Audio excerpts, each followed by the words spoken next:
परं ब्रह्म परं धाम पवित्रं परमं भवान् पुरुषं शाश्वतं दिव्यम् आदिदेवमजं विभुम् आहुस्त्वा मृषयः सर्वे देवर्षि नारदस्तथा असितो देवलो व्यासः स्वयं चैव ब्रवीषि मे।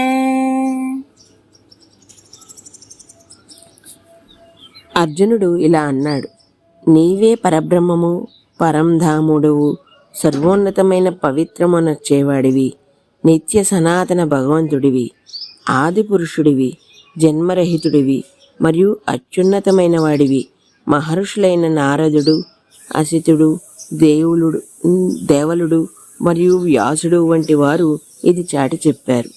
మరియు ఇప్పుడు స్వయంగా నీవే నాకు ఈ విషయాన్ని ప్రకటిస్తున్నావు. వేదశాస్త్రాలపై వ్యాఖ్యానం చేసేవారు శ్రీకృష్ణుడు, శ్రీరాముడు సర్వోన్నత భగవానులు కారు అని చెప్తూ ఉంటారు. సర్వోత్కృష్ట అస్తిత్వము ఒక నిర్గుణ నిరాకార తత్వము అనే ఆది రూపములను తీసుకుని మరియు అవతారాలుగా ప్రకటితమవుతుందని, అందుకే ఈ అవతారాలు భగవంతుని నుండి ఒక మెట్టు దూరమైనవని చెబుతూ ఉంటారు. కానీ అర్జునుడు ఈ అభిప్రాయాలను త్రిప్పుకొడుతూ శ్రీకృష్ణుడే తన సహకార రూపంలో సర్వోన్నతమైన సర్వకారణకారకుడని చెప్తున్నాడు. ఈరోజుకి ఎక్కడితో ఆపుతున్నాను, మీతో రేపు చెప్తాను. వరకు ధన్యవాదాలు.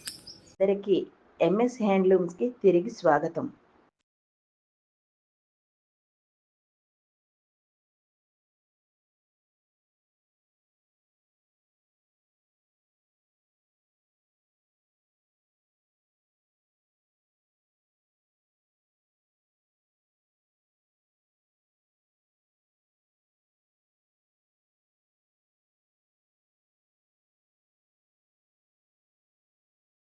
ఎంఎస్ హ్యాండ్లూమ్స్ ప్రత్యేకతే మా ప్రాధాన్యత.